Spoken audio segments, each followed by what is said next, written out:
this started when she was 14, right? So after that, everything in her brain was wired different. Her perception of this man, the control, the power, her vulnerability, the mixed up senses of safety and all of that, right? Like all that's in play. Like, and that started at 14.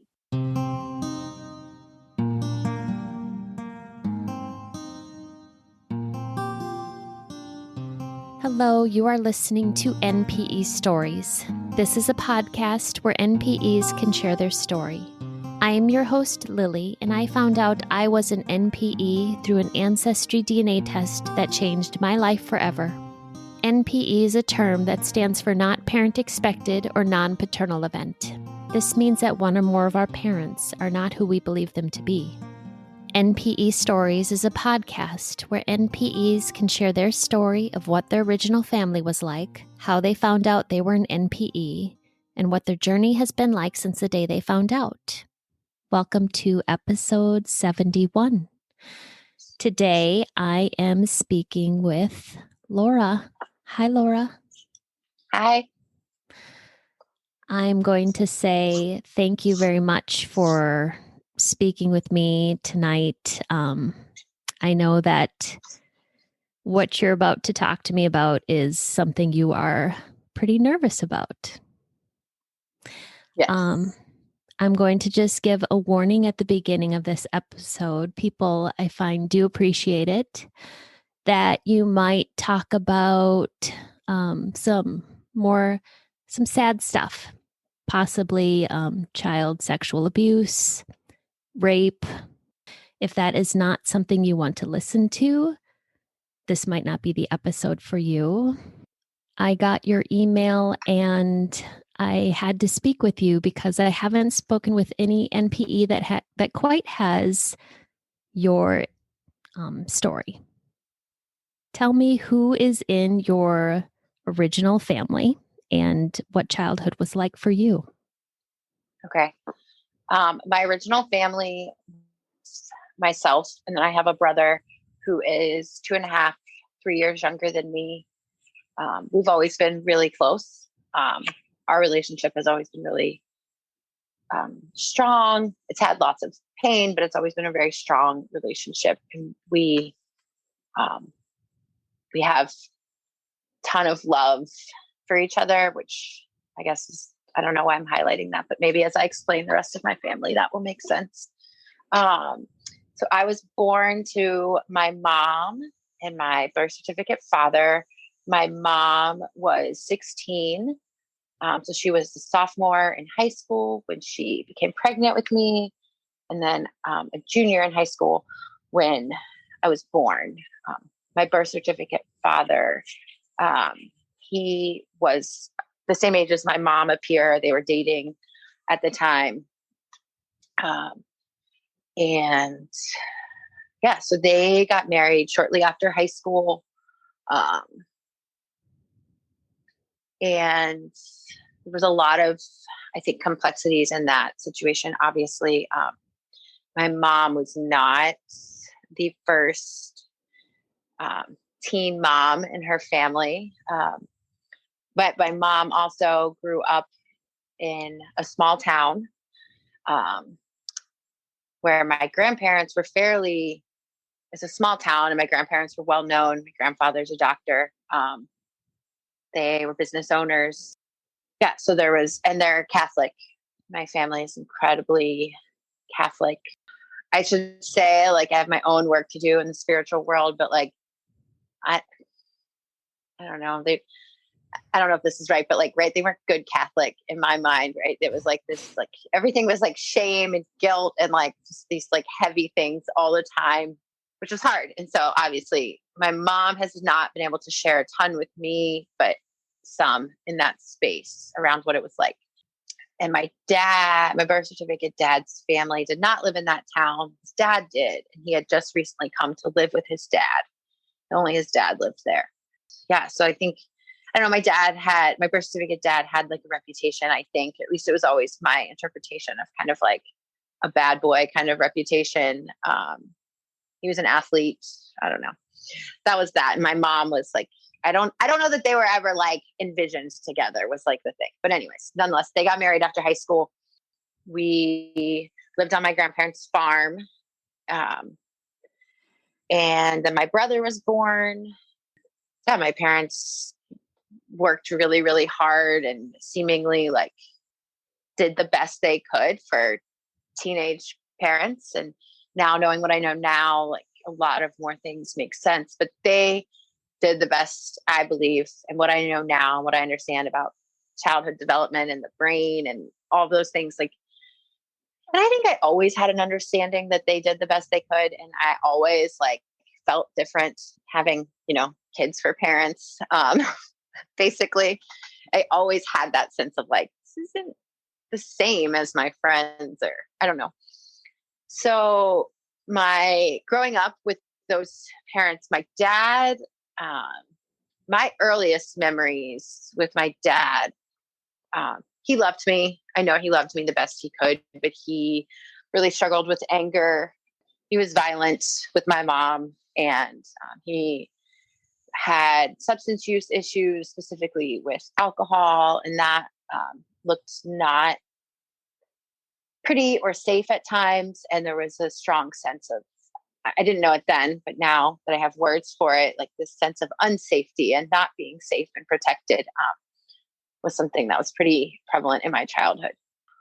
Yeah. And my mom, I adored my mom. Like I thought she was the strongest, most amazing woman ever. And and then there was a time where that wasn't true. So now that I know this part of her story, I don't know, I wasn't wrong then. And there was a period of time where I think I like thought I had that wrong. Like she wasn't as strong as I thought, but she really is. So she worked really hard.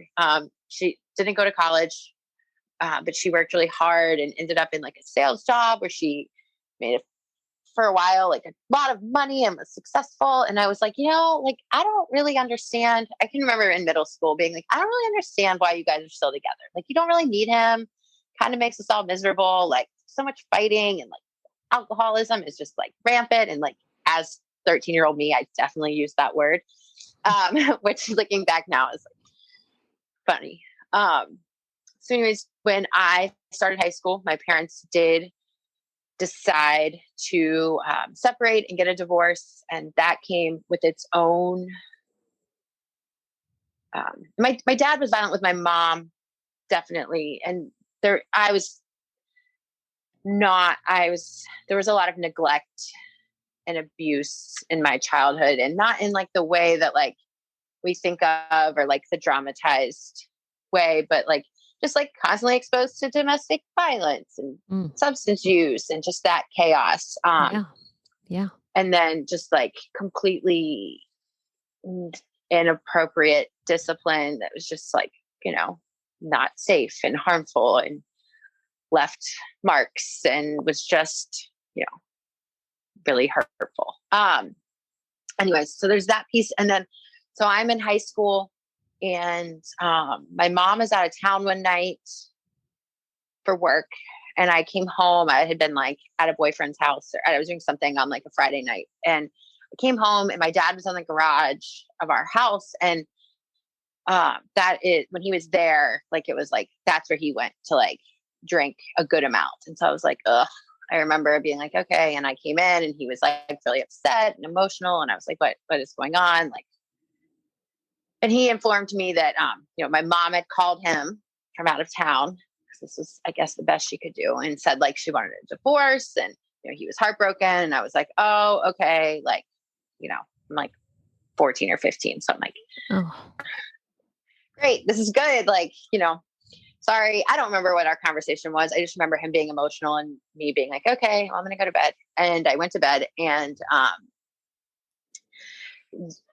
I remember like I woke up to my mom like calling me repeatedly. And I answered, and she was like, hey, I need you to go downstairs and check on your dad. And I was like, what are you talking about? She's like, he said he was going to hurt himself. And like, he called me, he said, I need you to go check on him. And so I was like disoriented and asleep, and like didn't have my contacts in or my glasses on. So I couldn't see. And I go downstairs, And I go into the garage and I find him, and he has attempted suicide. He had Oh, cut his wrists like significantly, and was just like, it was just a mess. There was just blood everywhere. And I remember thinking and being like, I was super worried because he had a temper, right? And I was like, oh man, like I found him in a space I didn't want me to find him in. So like now this is going to be bad. And so I just remember like I just ran upstairs and I called 911 and the police came, and I was so worried about my brother. So he was asleep and I didn't want him to wake up and like all these things. I didn't want him to see this. And I just remember feeling like, again, that just like sense of like unsafe, like this is not okay. Like things are not okay.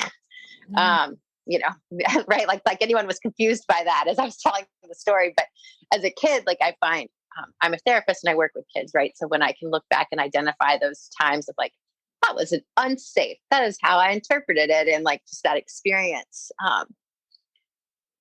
Yeah. oh, So that that was, must have been yeah. traumatizing. You were just a kid.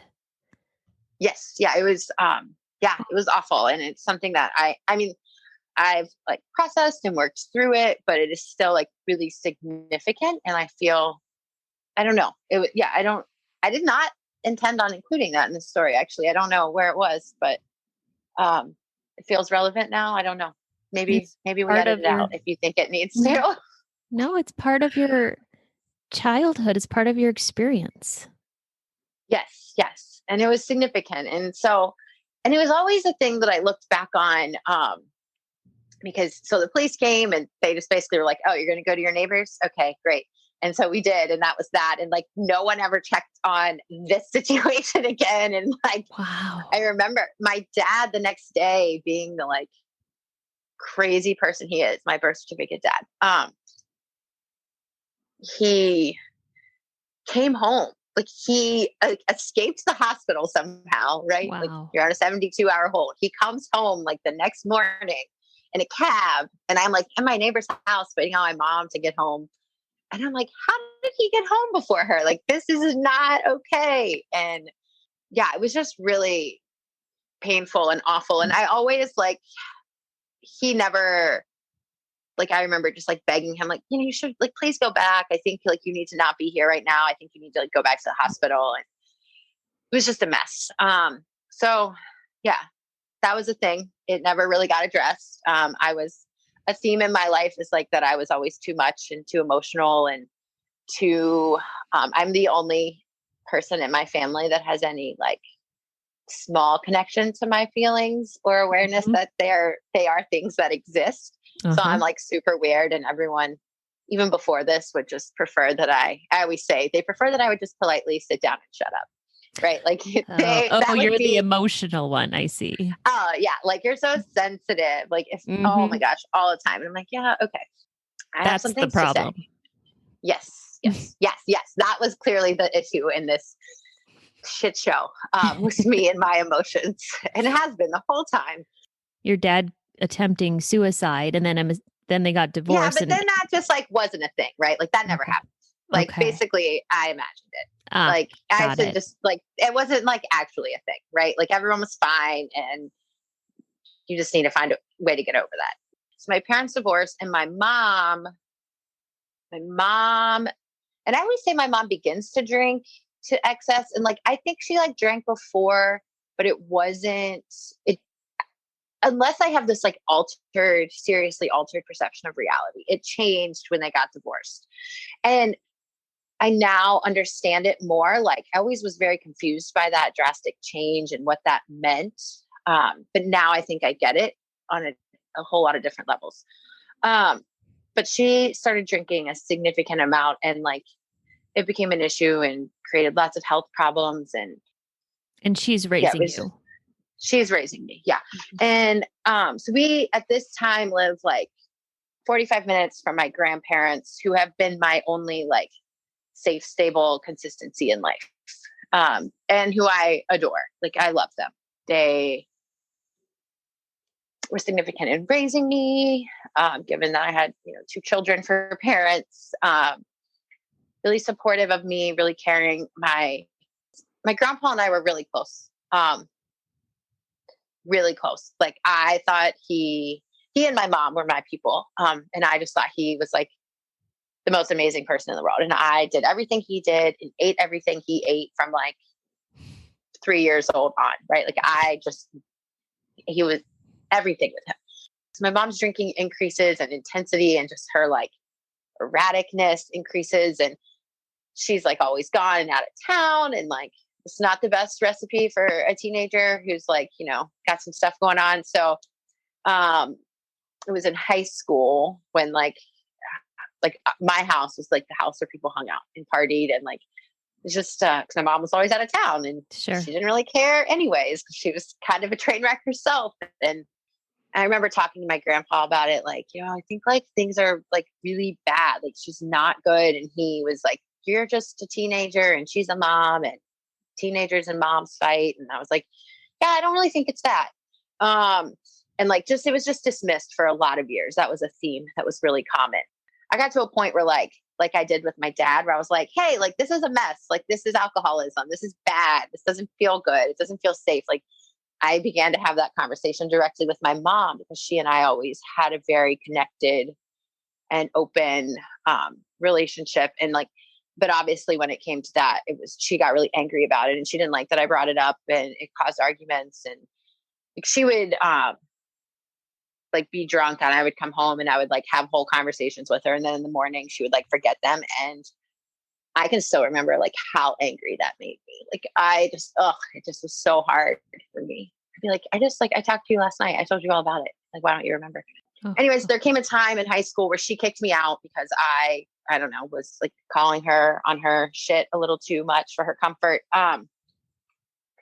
And so I went and lived with my grandparents and my grandparents paid for me to go to a private high school where I went. So I would like drive 45 minutes to and from school when I lived with them. And it wasn't so terrible, but I also like parents, like they liked having me. But if I was like, oh, I'm staying at a friend's house and not coming home tonight, like it also wasn't an issue. It's like, oh, okay, that's fine. So I just kind of did what I wanted, but like was like couch surfing and I had a boyfriend at the time. I slept at his house a lot. Like I basically lived with a boy in high school. It was silly and stupid. And but anyways, in my grandparents and went back and forth and then eventually went back with my mom. My brother began that. This is around the time my brother's addiction began. So my brother had some stuff going on and that was happening. And so I guess the combination of me calling her on her shit and his stuff was really a lot. We got into it again and she kicked us both out, which I think that there's a part of me that was more comfortable with that because I didn't like being away from him and I didn't like him being alone there. And I mean, we were only a few years apart, but I was very maternal with him. And like I said, we've always been really close. So then we both lived with my grandparents. I was really grateful that I went to the school I went to because I had friends whose parents really cared about me and like were able to recognize that something wasn't quite right and were supportive and pretty loving and showed me some of the love that I wasn't really getting. And that's really been pretty foundational for me in my story and where my husband and I really try to share our home with people who need it. And just that came from that time in my life when people cared about me. My teachers, my friends' parents was significant. It's like we were talking about before we started, but being around adults who would give you that love and that support that you wanted, you probably were just so drawn to that as a child. I was so drawn to that as a child and I still am. Like I have a collection of the most badass, loving, caring, maternal figures in my life, right? Like I have this like curated family and village that I've made. And I started that before I even found out about my NPE thing, for obvious reasons, right? Like there was plenty of reason to do that before I found that out.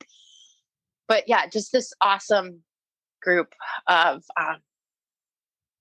just loving, caring women. And I have a dad person too, and I'll talk about them. But like the grace of God, I graduated high school, didn't end up pregnant, and like made it to college with a lot of like really hard stuff in between, which I guess I don't know how relevant it has to be for this. So we can, lots of like painful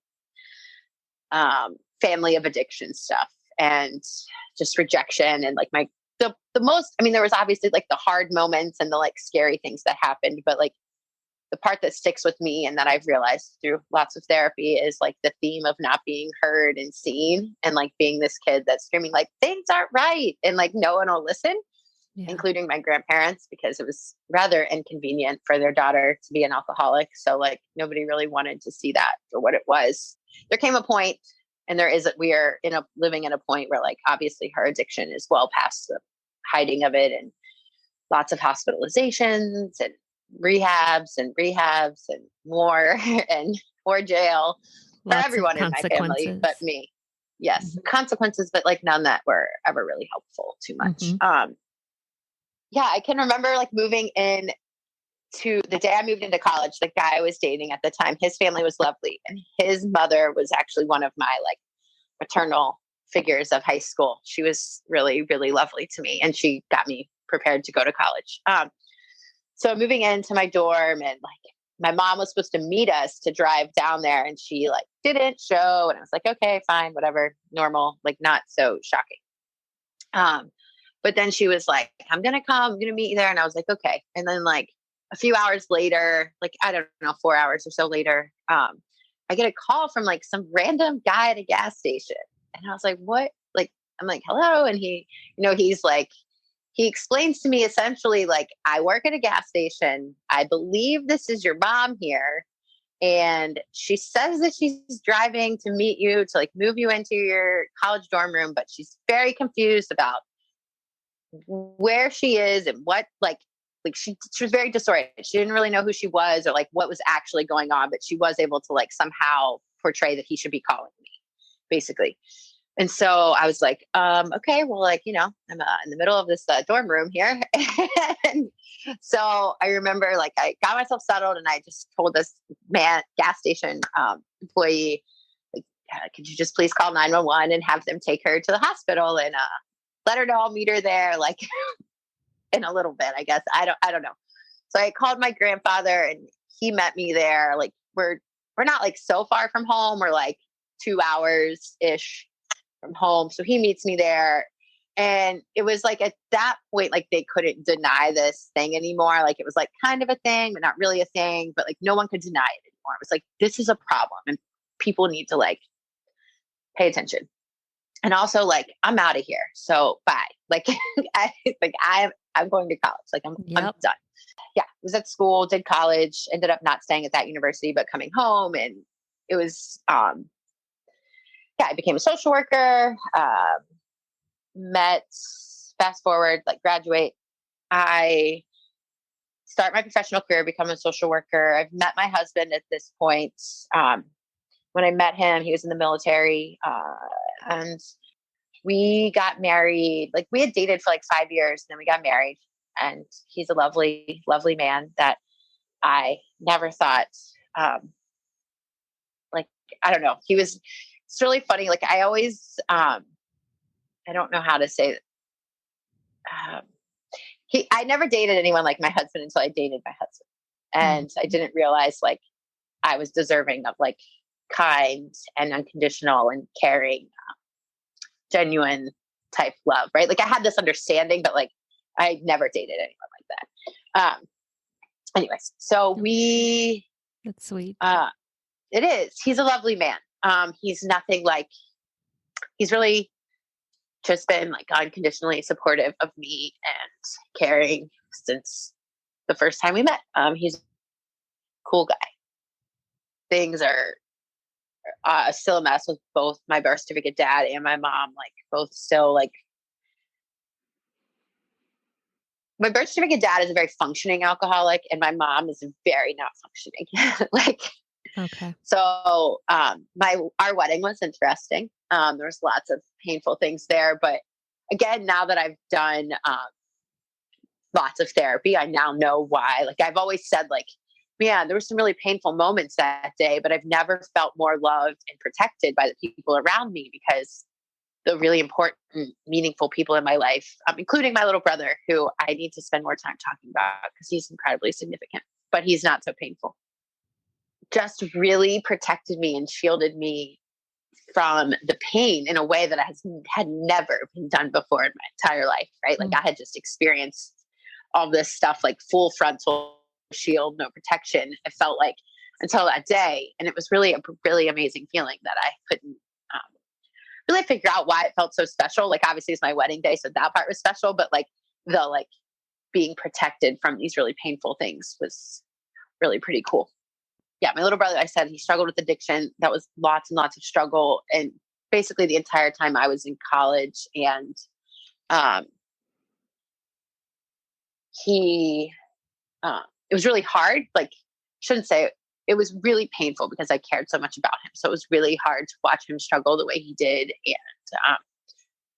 yeah, but he ended up getting clean, and he's clean now. And like I said, one of my, he's my only blood family member that I enjoy, truly, truly enjoy being around and get it's not painful to be around him.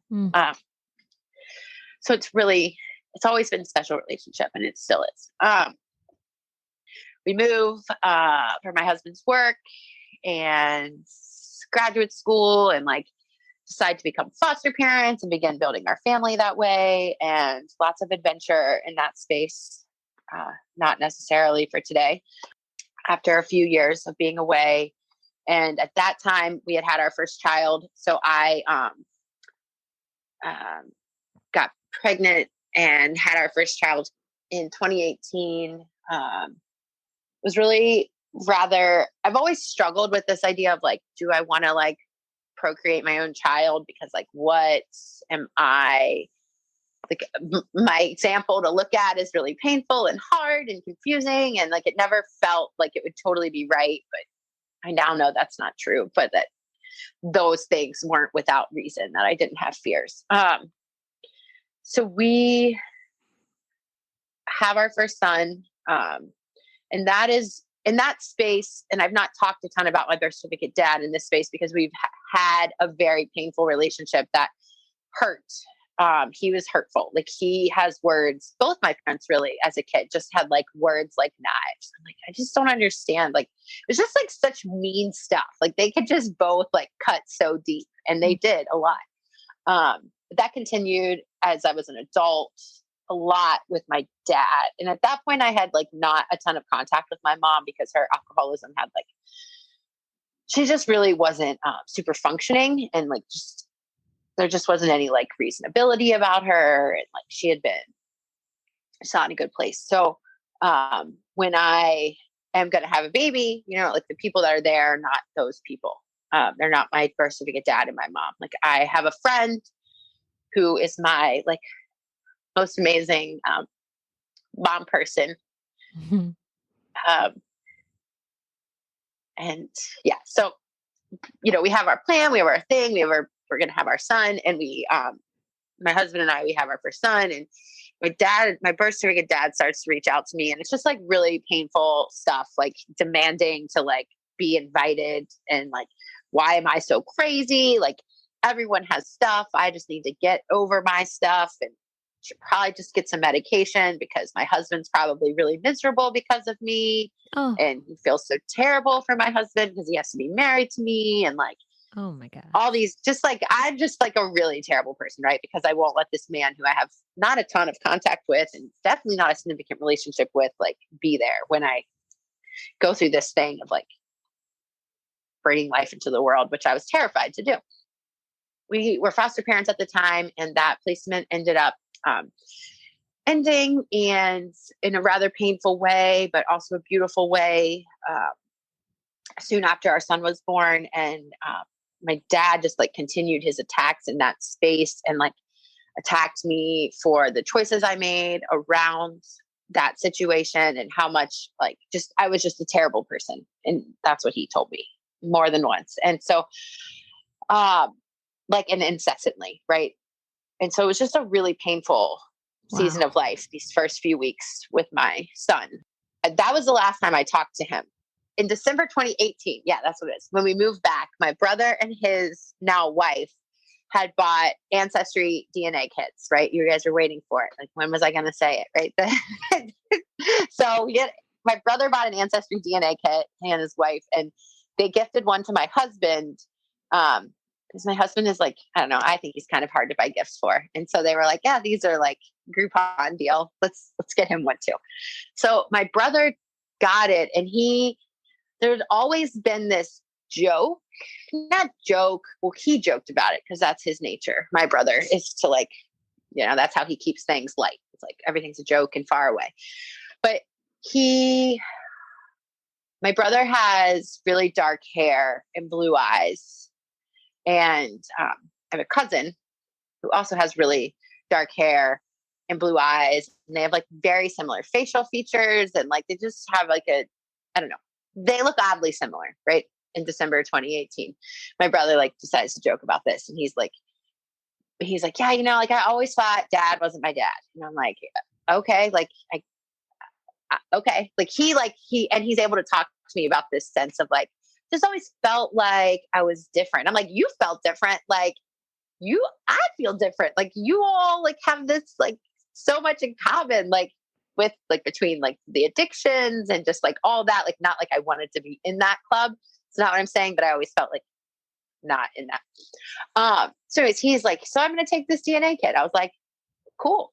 And so he takes it and he calls me and he's like, hey, had some like weird stuff show up on my Ancestry. And I was like, well, like, what do you mean? And he tells me there's on there that are, and he's like, isn't that so-and-so's sister? And isn't that so-and-so's cousin? And so-and-so at the time is my maternal aunt's husband. So my uncle. And I'm like, yeah, like, yeah, that's his family. And he's like, well, maybe, I guess it just like picks up on like, like who you're related to by marriage and stuff. And I was like, yeah, I don't know. I don't have any idea. And he's like, well, why don't you just like take Kevin's Ancestry and see what yours says? And I was like, okay. So I took it and I sent it in and I gave it to I called my brother back. Like, I was like, I think I even like just sent him a text. I was like, hey, I got an email. My results are back. This is my password. Like, you can check it out. Right. Cause this was like all about him. Like, and not like, it was all about like this feeling that he had. Like, I never had any of these feelings that he acknowledges he had. So I was just like, I remember I was sitting at my desk at work, like, and I worked in a homeless shelter at the time. So it was just like chaotic and busy all the time. And so I was like, here, like, yeah, just check it out.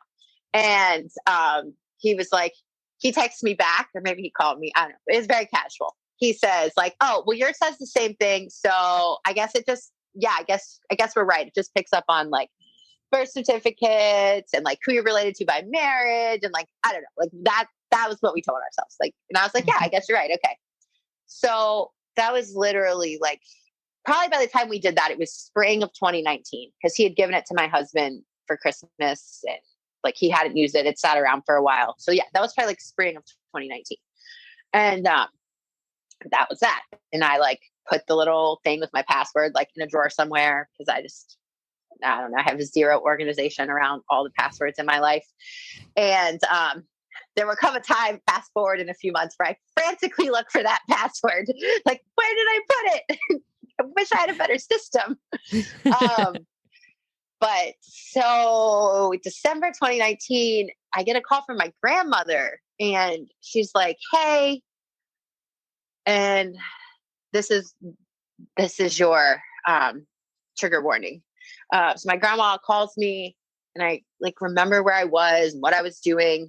We had a teenage foster daughter at the time, and I was picking her up from school, and I was like talking to my grandma, and she's like just unloads, and she doesn't unload. She just like says something that I'm not expecting. So it's like feels like an unloading. And like I've got my car, like she's on Bluetooth, and like she's like, so it's just like out into my car, and she's like, your mom called me and she said that from the time she was 14 on, that your uncle was molesting her and raping her. And I was like, oh, I was like, okay. And my mom at this point, the important thing to understand is like, she has like lost all credibility as like in our family, right? And Yeah. in a way that like, because there's been lots, her addiction has fully taken over. She's not really able to tell the truth ever. She's found herself in lots of trouble. She's upset lots of people. Like, it's just been really a really painful ride for her. And so my grandma has this tone of like a little bit of like, I don't really want to believe this. But then also this like reality of like, wow, I can't believe she's saying this. And I also found it curious that she like called me and told me right away. I mean, I'm grateful that she did. But it was almost like she like didn't know what else to do with it. And so she had a level of belief. And I was like, okay, well, and obviously at some point I like frantically tried to get my phone off of Bluetooth and just onto my phone. So like I could, cause there was a teenager in my car and I was like, okay, well, I remember saying something to the effect of like, I would say that it's my experience that women don't usually make these things up late in life. And I would be inclined to believe her. And I think that, we just have to be as supportive and listening as we can.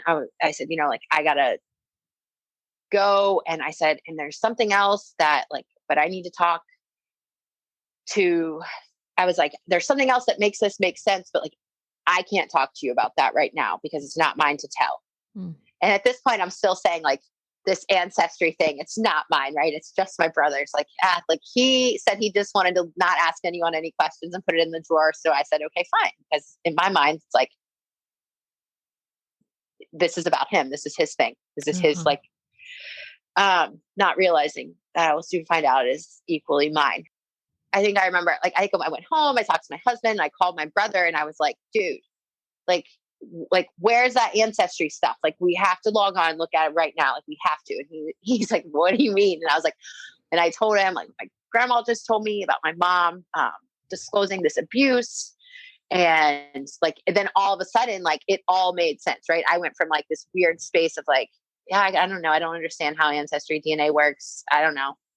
And so like, holy shit, this is, and I guess for what I forgot at the beginning was I never understood, even as a kid, why my mom, all of her attempts to like get sober and like, no matter how many treatments she went to, no matter how many tries she did, no matter how much support she had, because she had a ton of support. My grandparents were very supportive of her, like whether it was paying for rehab or taking care of us or like just letting her live with them, whatever it was, like she had tons of support. And so, and then like, as I go through school and I'm like learning more, I'm like, I just don't understand, like, what is it that is keeping her from being able to be sober? Like, I know it takes a few times, but we're past like that number of time mark, like we're on like round 5, 6, 7. I wonder what it is. Like, I just can't figure it out. And I'd always had this like feeling that something had to have happened to her in her life that kept her from being able to be sober. There was something extremely painful that existed within inside her that only she knew, and she did not know how to face it. And so it kept her it kept her using. She didn't have any words or space to heal from that thing. So she could never, right? Like none of that other stuff was ever going to work until she could heal that part of her. And she had no ability to do that. So I remember my brother and I have like I found the password somewhere. I don't know, right? I found this ancestry password and I log in and I was like, holy moly, like this is crazy. And I'm looking at it and there's names that I recognize. Like, I don't know them, right? Because they're not my family, but I'm from a small town and my uncle is from the same small town. And so like, I know the names of some of his family members. Like, I wasn't close with them. Like, I met them like, in passing or whatever. And I look and I have 2 messages and I was like, who are these messages from? And they're from both of his like the closest people we matched with, the two names I recognized, but they don't recognize they don't know my married name. So they had sent me messages, and they like, they're on there like, recreationally, right? They're like, this is like my so-and-so is from this place and from this place. And I'm just curious how we're related. And I'm like, what the fuck? Like, my mind, like, I'm 1,000 places. And I'm like, well, I believed her anyways. I believed my mom to begin with, but this was just like, wow. Whoa, like we can't pretend this is real. And he's like, well, we don't know it. We don't know that that's what it means. And I'm like, maybe you're right, but like, I don't know how it could mean anything else. And I like, to the point where I'm like looking for like anyone who could have been in my birth certificate dad's family, right? Like anyone, like there's nothing on here. Like, this is really pretty. And I still don't really know how it works because I haven't used it, because my story is different. And like, I didn't have to go find my biological dad. Like, it wasn't a hunt. It was like this really painful, like, door that opened, but then also it made so many things make sense. And it was also a relief because I now understood what it was about my mom, right? I understood why, like, between my brother and I, she like had such, well, and this doesn't necessarily make sense yet either, but like, she was my mom, I was like my mom's like target always in her addiction. Like I'm not for no reason, I'm sure, right? Because like I said, I've always had something to say, and I've always not really like held back with it, especially with her. But yeah, learning that just made, it was devastating and confusing, but then I also had a strange relief because I didn't feel crazy anymore about my theory of like, something happened to her and I need to figure out what it is. Because if we can figure out what it is, then maybe she could stop drinking, right? Like maybe. So the names, Laura, the names that are coming up, and you've said your uncle, I just want to clarify, your uncle's names are showing up in your DNA results, your matches, which is strange because this is your mother's sister's husband. Correct. So yes. Your uncle by marriage. My uncle by marriage. So his name, this uncle, no. None of his family names should be, because it's your aunt's husband. Yes. But that's where like the confusion or like this strange place that my brother and I sat in for a year of like, it must just pick up on like people's marriage certificates. They're like, I don't know. Right. Like it's clearly a family tree. It's like, but anyways, I don't know how they would gather that by my spit. So it was really an interesting, our mind does funny things, right? It does. Like, yes. It lets us believe really crazy things. Yeah. Protective things, and for good reason. And it does its job. And like I recently had a conversation with my mom, and I was trying to explain that to her because she's like, I swear, she's telling me like in this conversation, she didn't know. She didn't ever know. And I'm like, well, obviously you didn't know. Like there's like, your brain would not allow that to be a reality because that could not be a reality at that time. Like, but so my brother and I, were like, okay, so we see this, and my brother's like, well, we don't know it's true. We don't know it's true. This is just the internet. Like, he's like, we don't know.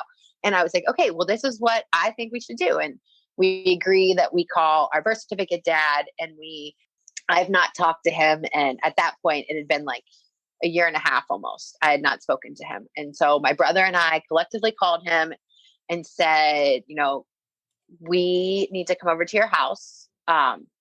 We need to talk to you. And we don't do it over the phone. Like, can we come over? And my dad's remarried, and he has a wife. She's lovely. She is a really nice woman. I don't know. It's a confusing dynamic because he's not the nicest. Mm-hmm. And they have 2 adopted children, which is a whole nother thing, but not for today. So many subtopics. So we go over there and we explain to him, hey, like, this is what mom said. This is what she told us. This is what she said has happened. And in the interim, I think I might have like tried to talk to my mom, but she was in a state of, she had just said this thing for the first time in her entire life. She had never, ever, ever, ever told anyone. Wow. And so she is already so I guess that's important to say. She's already like super unhealthy, like physical health, mental health, obviously, just really in bad shape. So she says this thing, she lets this giant trauma go, and she just unravels to a point of like not, like she's not safe. Like she's definitely having suicidal ideations and was just like debilitated and couldn't get out of bed, and she like couldn't eat for like weeks. So she ended up in the hospital and was in there for a while. And so like, I wasn't really able to like get a ton of clarifying information. So we just tell my brother and I, and my husband's with me because he's lovely and amazing. And, my sister-in-law is there as well. And she's also really lovely. She's a really, really awesome person. And I'm really grateful for her. I'm really grateful that my brother has her, because she's a really sweet and loving and compassionate person. So we're all there, and we explain this to my dad, what our mom had said, that, our uncle, who my dad obviously knows, they all grew up together-ish. And well, it's the weird part. It's like, it wasn't like this new family thing, And so we tell our dad, and he's like, no, I never, like, what, like he's devastated, and he's crying and emotional. And he's like, I'll do whatever you want. Like, yes, of course. Cause we'd asked him to take a DNA test with us. Like, just go to one of like the local lab places and just do it. And, so we could get, right. Cause we weren't ready to trust the internet and like mail-in spit. We like needed this further verification. Yeah. And, which I don't feel like is unreasonable. No. But so we do that, and it's really interesting. So I, of course, am like full of questions and just want answers. And so like I asked him, like, did you ever have any idea or suspect or wonder or like anything? And he had told us that, like, trying to remember, there was two things that he told us had happened that he remembered, and I can't remember the first one, so I'm not going to say it because I feel like it's important to not get that wrong. But the second thing that he recalled being like happening that like would have led any inclination to like knowing this or that anything ever happened was apparently, so my brother's born at this point. They're getting ready for a wedding. Like somebody's friend is getting married, some mutual friend. And my mom has an interaction with my uncle, and he like tries to kiss her or do something like that. And my mom told my dad, my birth certificate dad, and this is his only memory, right? And so he's probably like a teenager still at the time, like 18, maybe 19, I don't know. And so I'm like, well, what else do you know? And he's like, well, I told him to like never go near her again. And that was the end of that. And that's all she ever said to me. And nothing else ever happened again, because she self-preserved in a way that is mind blowing, right? Like she managed to self-preserve starting from the age that she was 14 on, in a way that I can't even comprehend. Take the DNA test with our dad, and I was like, I don't care. We will pay whatever it costs. Like, get the results the next day. Like, I can't sleep. There's no reason to sleep any more nights than one and not know this answer. Yeah. So we get the results the next day, and my brother and I call our dad, our birth certificate dad, to tell him like, hey, it says you're not our dad. I mean, it was like it was a piece of like knowing like, okay, like that's not the internet piece, the ancestry piece is not made up. And it was hard because I'm a really empathetic person. And like, so even though this man is like really mean and has recently only not been kind to me, I was heartbroken for him, for a lot of reasons. Because like I said earlier, like I know he loved us the best he could. And I know that he loved, the only way he learned to love, that happened to be a really unhealthy way, but it was his best and he loved us. And he became a dad at 17. And like, well, first of all, people shouldn't be able to do that. And he did the best he could and he tried hard. And, like that in itself is its own trauma and giant loss. Like, and he said, like, you'll always be my kids. I'll always love you. Like, you're my babies. And I don't regret any of it. And I'm not mad about any of it. And he said all that in that conversation. And I thanked him for being present. Yeah, I thanked him the best way I could in that moment. And then but I don't know if I said it or if I was just like, hoped it was implied, but like, we're going back to radio silence. I hope you understand that this does not take me to and there are still times where like, I feel bad, but it's like it's this weird place where I'm like, no, like just because something bad happened to him, like, I don't have to, he's not any nicer. He's not any kinder. Yep. Like he's still going to say the hurtful, mean things. And you don't have to go into that space. My brother communicates with him pretty right. My brother and I have split duty by default of who we both have more empathy for. So I'm the one that maintains regular and frequent communication with our mom and make sure she's okay. And he checks in with our dad because he has a significantly higher tolerance. We each have a special kind of tolerance for them. And so I guess it's nice in that way. Just to clarify, your brother is your full sibling. Yeah. We are full siblings. Yeah, we are full siblings, and our birth certificate is not our dad. Yeah, it is your uncle by marriage. Well, I guess he's your biological father. Yeah. He's, as I so affectionately call him in conversations with my friends, or when I tell this really confusing story, I call him my uncle dad. Yeah. And uncle dad also gave me, this revelation also gave me two brother cousins.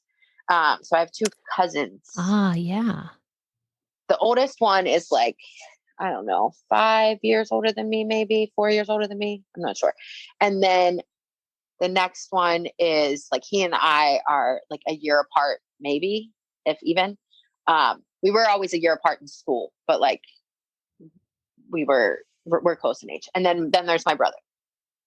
3/4 siblings. That's three. Sorry to interrupt. I just heard this 3/4 siblings where they're like half siblings because they have the shared father, but actually the mothers are sisters. Okay. Yeah, this exists. This is a thing. I need to find it.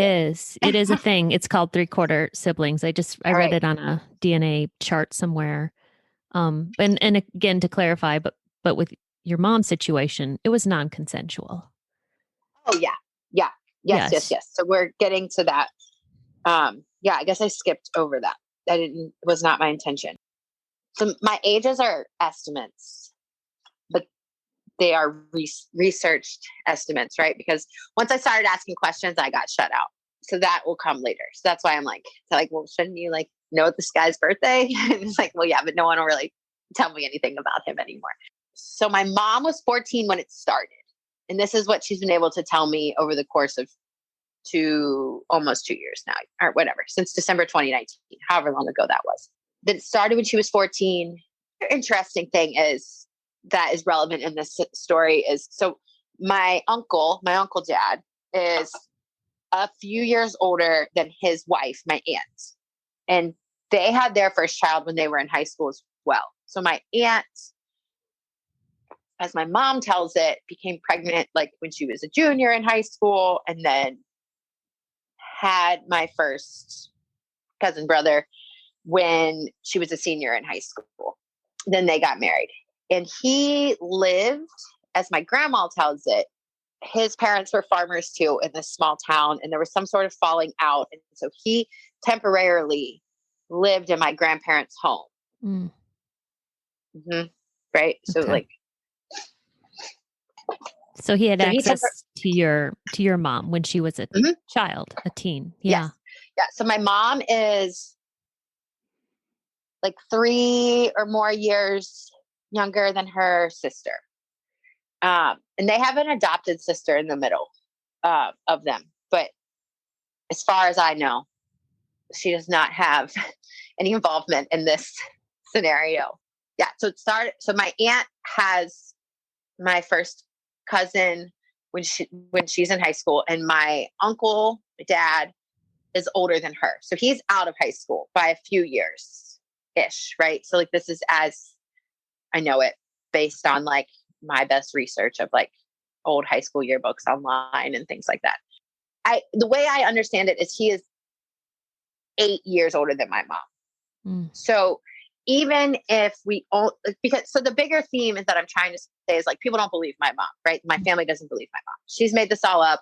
She clearly wanted it. It was a jealousy thing. Like she probably liked that she was with her older sister's boyfriend, like all these like really terrible, painful things, victim shaming things that we do. Because it's easier, right? Like if that's the case, that's a lot easier. And plus we've already like put her in this broken space that she's in. So like, if we could just keep it all in that theme, that would be great, because he, is a very upstanding citizen in his community, involved in the church, owns 2 businesses in the community, is fairly wealthy. He's a good guy. But my mom, right? Like she's kind of like this really convenient hot mess. Yeah. But obviously none of them understanding why or how she got to be that way. He right? may And have I'm over here created that. like, oh my God, I get it. Like this is the key. Like this is why she's been so messed up. This is why she's never been able to heal, because she's never been able to say this. And I don't know. She had to sit at every family holiday with her abuser. She had to sit at every family event her entire life from like 14 on with this man. So the way she's able to describe it is, started at 14. It was very forceful. It was very manipulative. It was full of threats, threats to kill her. Like there was times, as she explains it, like where she knew, like the way that our family farm is set up. At this time, there was 2 houses on it. And my mom lived in one as a kid. And then my aunts, my uncle, dad, and their first child lived in another house on the property, like across the way. And the way my mom explains it, like she's only been able to tell me bits and pieces. And for like, because she just can't like end up getting through it, or how she's like managed, like all these things, right? We've tried a couple different ways, because she's agreed that like she would be comfortable sharing, but it's just been very messy, and I haven't gotten so traumatic. The trauma is so deep and complex, and the shame is like, I can't even begin to like describe and understand the layers of shame. But she was able to tell me like about like she was able to tell me a couple of incidents, and basically like he would come home and he would at night, like from work late, and he did this thing because her window faced their house in their bedroom. And I know this because when I talked about living on my grandparents' farm, I later lived in this house. And so like I slept in the bedroom that was my mom's. So like I know what it looks at. And explained that he would like shine the headlights in that window and like flash them. And that was like her cue that she had to go outside and meet him.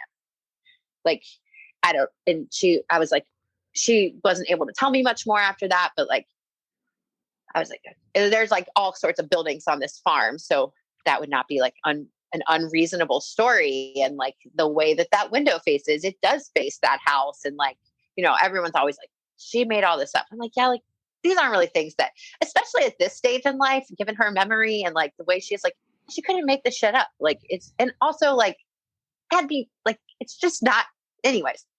I'm always like trying to convince people of this, but it doesn't matter. And just there was other stories that she was able to tell. Like we lived on this long road, and my grandparents' farm is at the end. And so there's like different houses and farms that go up this road, and there's like empty spots. And there was like, she was able to tell me, like, she used to tell my grandma she was walking to school because she wanted to lose weight, but really like she had to meet him, and she would like meet him in a field. But it was like, and she tells it like she had to. And some people, I'm sure people have opinions about that, but what I understand, this started when she was 14, right? So after that, everything in her brain was wired different. Her perception of this man, the control, the power, her vulnerability, like the confusing pieces of like safety and the mixed up senses of connection and pleasure and like safety and all of that, right? Like all that's in play. Like, and that started at 14. Wow. So whatever happens along the way, like we're never going to make sense of that. And that is what, like, we can't explain that away with like, well, at some point she must have liked it. Well, like, no, because she never had that choice. Like it was changed from the first time it happened. And also like, even if she was willing, like it's not legal. No, he's and I'm 8 years older than her. That's terrible. Yeah. Yeah. And he raped her and he controlled her and abused her.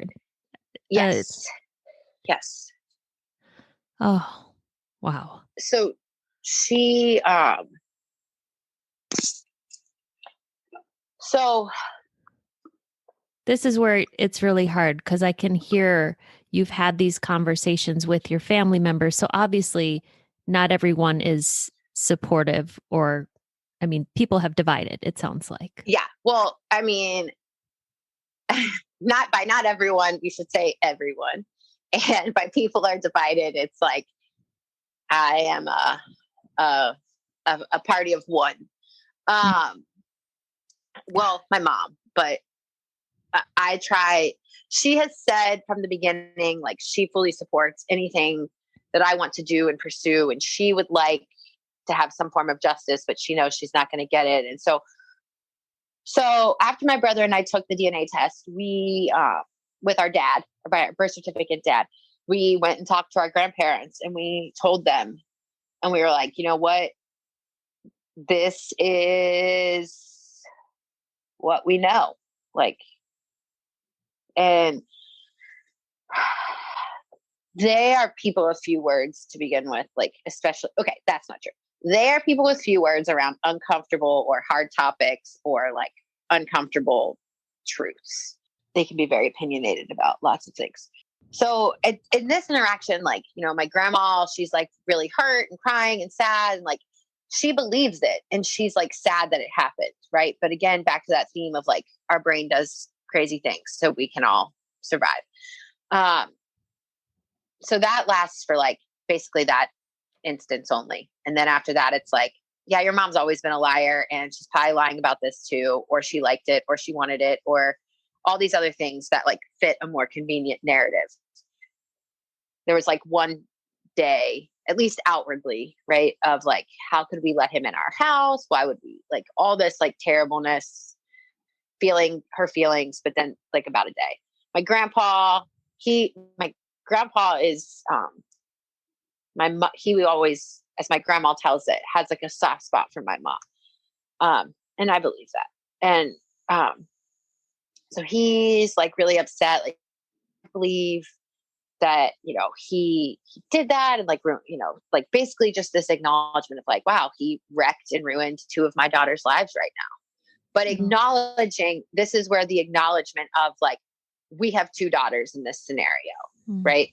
Like we have two daughters that are hurt, you know, and had all these things done to her, and the other's like, you know, married to that person. So we have to consider her feelings too, because she's choosing to like be married to him and have this relationship with him. And like, she's pretty devastated as well. And I struggled with that, like, for obvious reasons. But so we talked to our grandparents, and you can talk about you talk about your grandparents first, but yeah, I am curious where your aunt stands with all of this. I think I can guess, but yeah, it's a rather, I don't know, dark place, I think, where she stands. Yeah. So we tell our cousin brothers, like, we are like, okay, we should tell them because, you know, we care about them the most and our relationships are important and they matter. And so we all meet at my house like a couple days after that. My brother and my husband, and then my cousins, with sans their wives, because they live, 45 minutes to an hour away, and they have kids. So we tell them, and they're like, holy shit, like, what do you mean? And they both have an instance that they are both like, huh? And they both have a story that they're like confused about or want to tell when we tell them this. And they're like, well, and my oldest cousin, he calls his wife, right? And he's like, hey, remember when you told me that, like, my mom told you something and you weren't ever allowed to tell me? And she's like, yeah. And he's like, well, I need you to tell me right now. And she's like, yeah, I can't tell you. Anyway, she eventually tells him like that a few years ago, his dad was having an affair and his mom found out about it. And then like she had shared that with her. So my aunt shared that my uncle dad had an affair with her daughter-in-law, but like a recent affair, right? Like not this situation, but a recent affair. And I was like, okay. And there had been like, I think I had heard rumors that he was like outside of their marriage, but like whatever, because they were perfect, right? They were who they are. So then my other cousin, he's like processing and thinking, and he thinks slower and thinks like he processes slower. He's just like still just kind of like, what is like he's just a thinker. And he's like, well, he did send me a really weird text a while back. And I was like, what do you mean?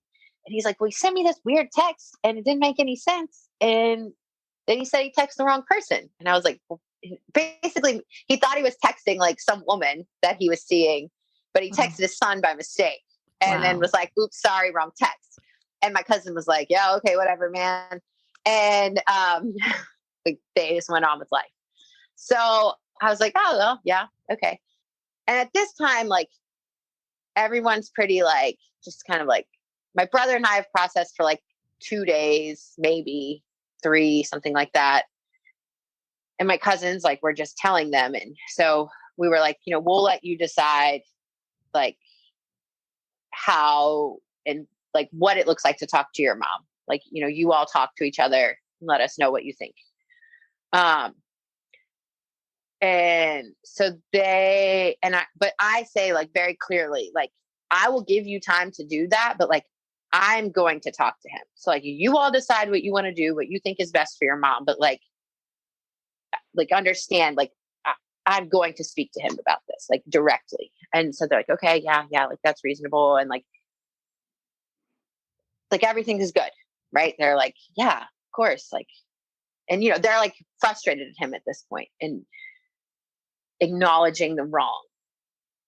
And the fact of it is like, they had a shitty relationship with him to begin with, right? Like, he's an asshole. Apparently, I did not know that he was such an asshole, but apparently he is, because he was always really nice to me, this uncle dad of mine. So they talked to her like the next day, and they let me know, like, hey, we talked to mom. She's going to confront dad, like, and talk to him about it tonight. And you can come out tomorrow and talk to him if you want. And I'm like, okay. And so I agree to like go out there and go to their house to talk to him, because I don't know, that's what they arranged and whatever. And so I go and I take my husband, because he is my like safe, solid, calm ground in all things on the spectrum of things that give me anxiety. This being obviously one of them. Yeah. And then I take a really dear, close friend of mine who, she's like my sense of like, I don't know, she's just super courageous and brave. And like, she's not afraid to say anything. And she's super smart. She's an attorney who's just like super smart and just like wrecks shit. So I was like, so I take her with me, not like as an attorney, but like as my friend who's like fierce and who will mercilessly protect me. And you needed love that. Me. You needed that support, that strength around you. I'm sure you were close to falling apart. Yes. So my cousin meets me outside and he's like, hey, like I had said very clearly, and my brother met me there too. I'd said very clearly to everyone, like meaning my cousin and my brother, and I hadn't talked to my aunt because my cousins had done that. And I had said to all of them, and I told them to tell her, like, I want to talk to him alone because I want to be able to say what I want to say and not have to worry about what any of you think of me afterwards. And I don't want you to hold it against me. And I want to be like, I want to have a conversation. And my brother respected that. He got there late, actually, but he respected that. My cousin was like, I promise I won't hold anything against you. Like, just let me be here. Like, I'm really worried about him. Da, da, da. And I was like, whatever. Like, I don't have the energy to argue with you anymore because I had gotten into it in a way, not gotten into it. I was calm. I wasn't calm. I had politely asked my aunt multiple times, like, I want to speak to him alone. Like, will you please go outside? And she was like, no, this is my house. I'm like, I get that. And she was very upset that Kevin and my friend were there with me. She was like, this is a family matter. I'm like, right. And this is my family. And like, I want them to be here. And also, this is not your conversation. This is my conversation. Like, I agreed to come here because that's what was offered. So like, that's the only reason I'm in your house. I don't need to talk to you. I don't want to talk to you right now. I can tell I don't want to talk to you right now based on like how you're behaving. But she was like, no, like, I'm not leaving. And I was like, I'm asking you nicely. Like, and then my husband, being a very calm voice of reason, was like, like, can you just like go outside? Like, just let her talk to him alone. And it's like this standoff. And I end up, I don't know, I guess I don't know. I do know. I said, like, get the fuck out. And she finally left and was like very mad that I said that. And I get that it was her house and I said that passionately, but I also like very clearly laid out what my expectation was. And like, yes, that I wanted to be able to say what I wanted to say. And I had, in the interim, like I had said to him, I said, will you just go outside with me then? Like, if she won't leave, like, will you go outside and we can just have this conversation outside? I don't care where I have this conversation. Like, I just would like to speak to you and say what I need to say and ask you 1,000 questions. And he won't go outside. I don't remember what his reasoning was. But I was like, well, fine. And she finally left. And so we have this conversation. And he just, this is a person who is like, as far as I see him and have experienced him all the years of my life, because I've known him all the years of my life, right? He's like, just kind of like chill, doesn't really like have big, strong opinions, whatever. He's just kind of there. He's nice enough. He is like super invested in his work, and that's why he's not really around. Doesn't often have much to say. Like, he's a businessman, and like, that's who he is, right?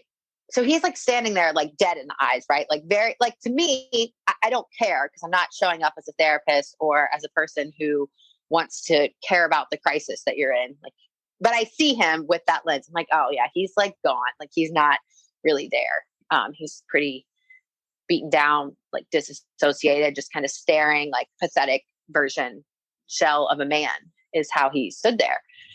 And I don't know what all I said to him. I mean, I asked him, like, did he know he was my dad? And he said no. And, he said that he's sorry, but like, he doesn't have anything to say. And I'm like, well, like, what do you think should happen?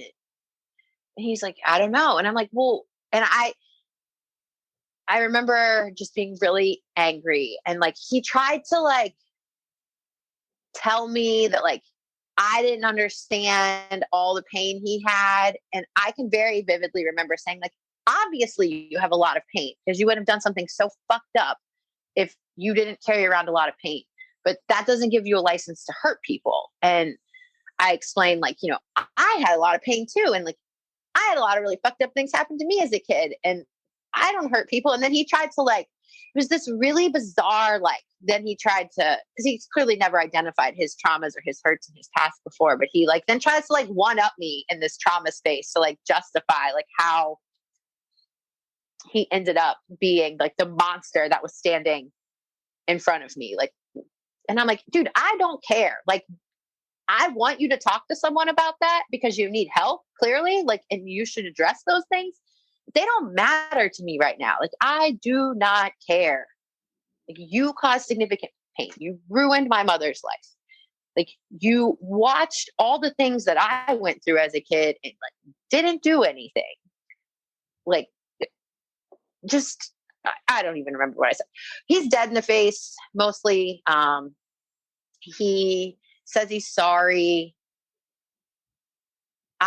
So what I had said and what I wanted was like, I wanted him to take a DNA test. Like, I wanted him to take like an actual DNA test, like real, not just like ancestry. Because in my mind, there's also this piece. It's like, once you validate and identify on paper that, yes, you're my dad, everyone can judge my mom's story, but they can't judge the ages, right? There can't be judgment about that. There's not space for arguing if she wanted it or not, or if she liked it, or all these crazy things that my family has said. God. And I just want to be validated and heard and seen and like acknowledged as real. And you will acknowledge me, and you don't just get to like pretend and go on like life is normal without having any ownership and acceptance of this space, that like this life you created, like these two humans who grew up, like you, who you watched grow up. So, yeah, I like ask him and he's like, no, I'm not taking a DNA test. And I'm like, why? Like, it's private. Like, no one will, like, you go, I go, and that's it. Like, we pay for it and it's it. And he's like, well, I don't want the government to have my DNA. And I'm like, well, I'm sure you don't. But like, also they won't, because we're just going to go to this like private lab and do it. And he's like, no, I'm not doing it. And I'm like, all right, whatever. Well, just understand, like, I will find out a way. I will figure this out, and you will take a DNA test. Like, just understand that. And at some point, my brother walks in, and my brother's approach to life, even before all of his struggle, like in pain and using and getting clean, was like, he's a peacekeeper. He's like, he doesn't want people to get mad, kind of thing. So he walks in and like hugs him and says, I forgive you. And they're like hugging in front of me. And that was like, that's fine. That's what my brother needed to do. But it was so hard for me. Like, oh yeah. It was so hard. And so that happened, and, we all leave, and he's like, I'm not taking the DNA test. And I'm like, all right, fine. Like, whatever, we'll find a way. I still haven't found a way, but I'm still dedicated to finding a way. So he then walks out to the car where we're getting in the car, and he's like, okay, I'll do it. And I said, okay, like, this is where I want. And like, I gave him the information. I texted it to my cousin. Like, everyone knew like what he had said he would do. He obviously didn't do it. Anyways, so then we go to my grandparents' house where we talk, and my cousin brothers are there, and they're being very kind and sensitive and supportive of me. And my grandparents, I don't know, they're 1-2 days removed from finding out, and they're already like finding ways to justify this with the Bible and like really painful, like crazy things that they're saying. And I'm like losing any bit of like sanity or cool that I had left in me. Cause I'm like, what are you talking about? Like, there's no justification for this. Like, this is not something we can make sense of. Like, it's just really painful, and we have to acknowledge it as that. And like, if we don't, then this is generational trauma. Like, this is how this shit happens. And obviously I was not speaking the same language as everyone else. That's basically it. Anticlimactic in that space. They all like think I should not say things. There was a point where like I worked with an attorney who ended up being a real skis, and I don't know, it's small town America. So I'm sure it was very much good old boys club, and that ended up not working out. But just receiving that letter from the attorney that I hired saying like, hey, if you don't go take this DNA test at that private place she asked you to, like, we're going to file this in court, and that could look like this. And then that caused me a lot of trouble with my family. But then that attorney was ultimately like, yeah, I actually can't file that. And then just like never talk to me again. And so that's always felt like really shady to me. Because it's like small town America, and he's not nobody. He's not nobody at all. He's significant. I think I said at the beginning that he owns businesses. Like he has 3 businesses and he's been involved like with the communities. He grew up there. He lived there. It's, it's middle of nowhere, America. And he's a wealthy white guy. Like he's pretty protected. It is so unfair that he's living this, seemingly this outwardly successful life as a businessman, going on, functioning, and your mom has struggled for decades with addiction, alcoholism, and the trauma of being molested and raped as a child. And it's just incredibly unfair. And that the way your grandparents are treating her and you Yeah. is, I mean, all the family members, your aunt, and the way she behaves to you the day you find this traumatic thing out and go over to her house and she's treats you this. I'm in disbelief. It's really at all the family members. It's really pretty painful. And my aunt, and like my aunt is not like a warm fuzzy person, but like she was always really kind. It's like her version of kind to me, right? Like she was nice, she was supportive. I actually had therapy today and I was talking about a conversation I had with her. And it was just like so hard to remember that like at one point we did have a conversation like that. That was just like where she was nice and supportive, and like understood what I was talking about. She felt like family. So when the attorney sent the letter, my aunt sent my cousin to my house to talk to me. He asked to talk and I was like, yeah, we can talk. Like you can come over and let's, we'll chat.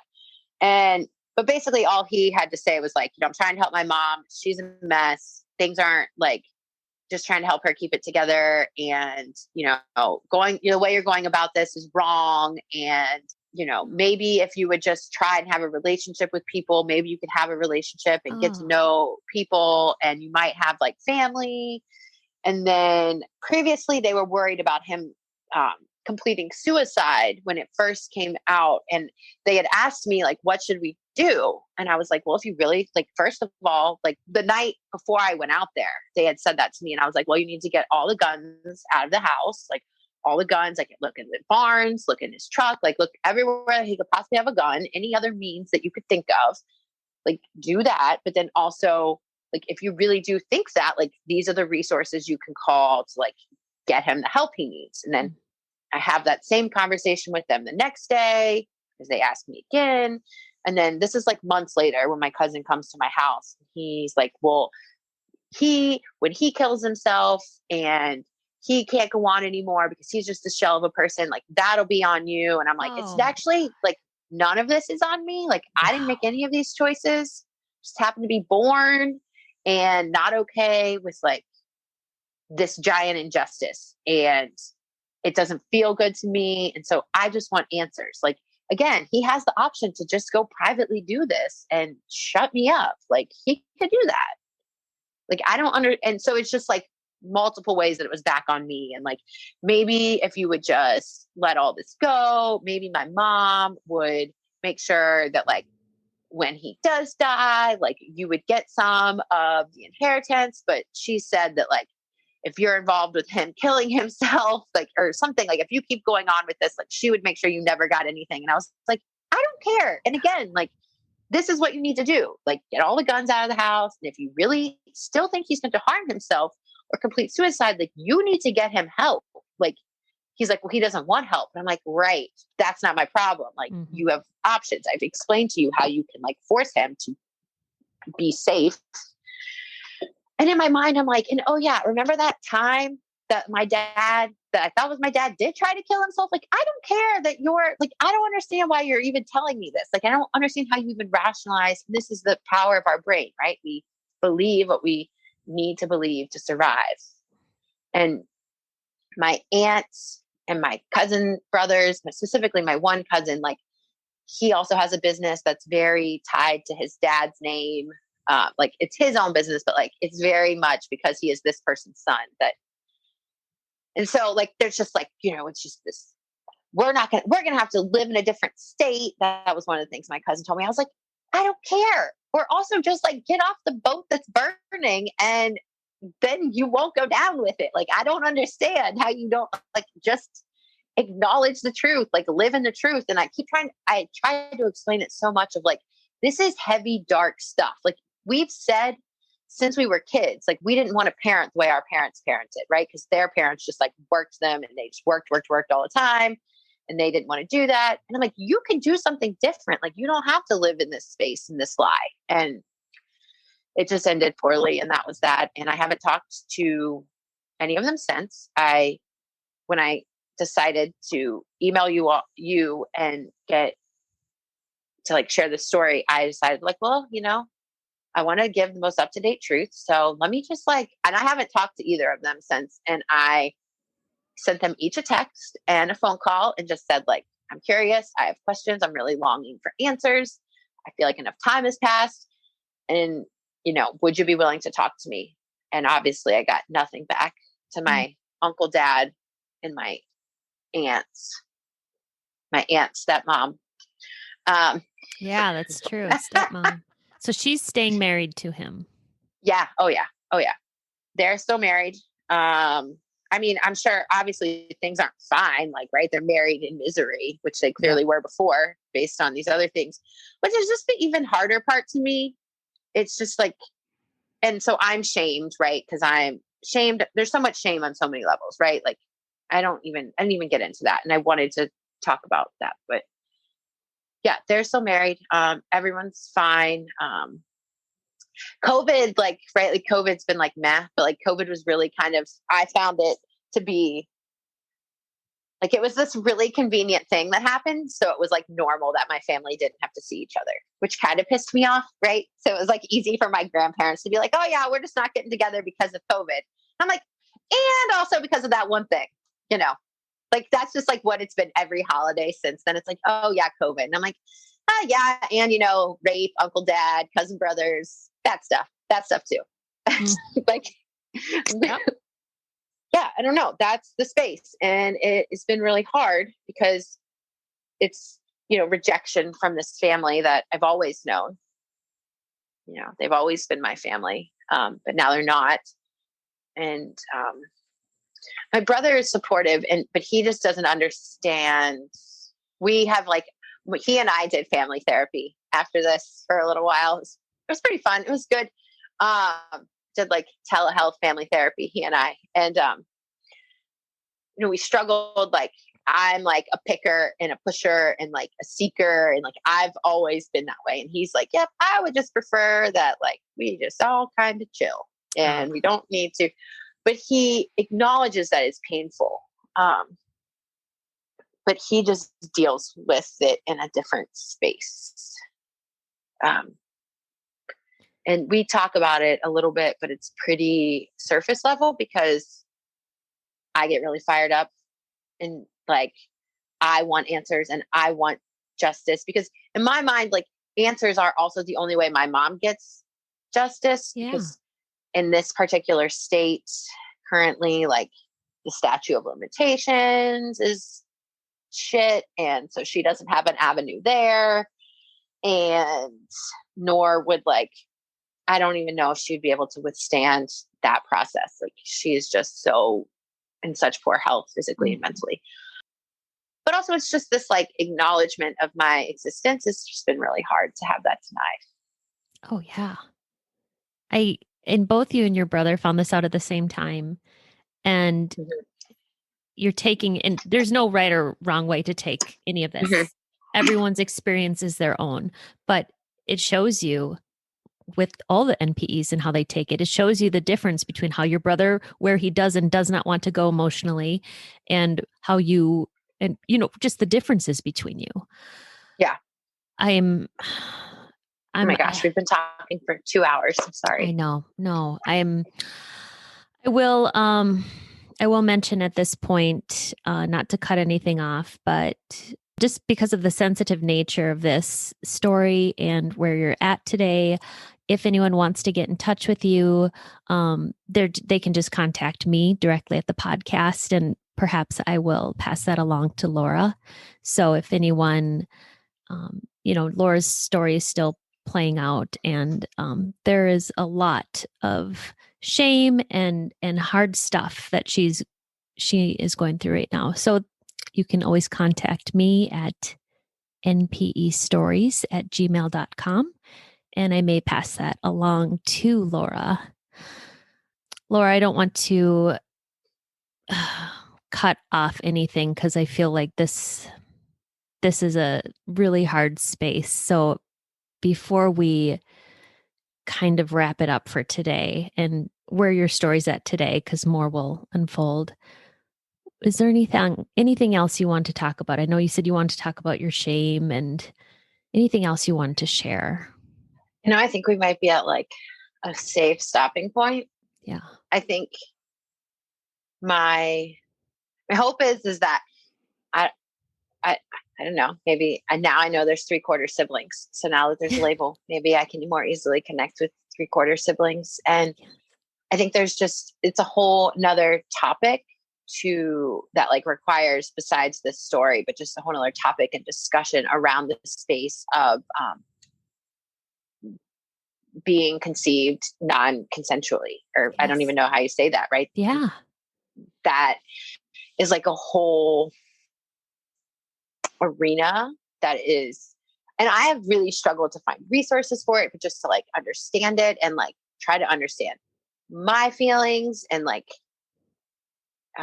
trying to find, like, as a professional, trying to find another professional who like can step into that space with me, or who can even like, that's like a whole nother conversation. So if I don't know what I want to say about that, but there should be a conversation around that. Mm-hmm. And I hope that this was encouragement for someone to have that conversation, or I don't know, like hope. Because I guess the one thing I do want to say is like, this has really helped me understand my mother a lot. And I'm really grateful for that. That has been the one and only thing. And that she finally had the courage to say her really hard, scary thing. And just acknowledge how brave she was to live and survive all those years and accomplish everything she accomplished in that space, carrying this, but then still living with it today. And the, all that goes in with that. But thank you for letting me share this story. Thank you. Thank you so much, Laura.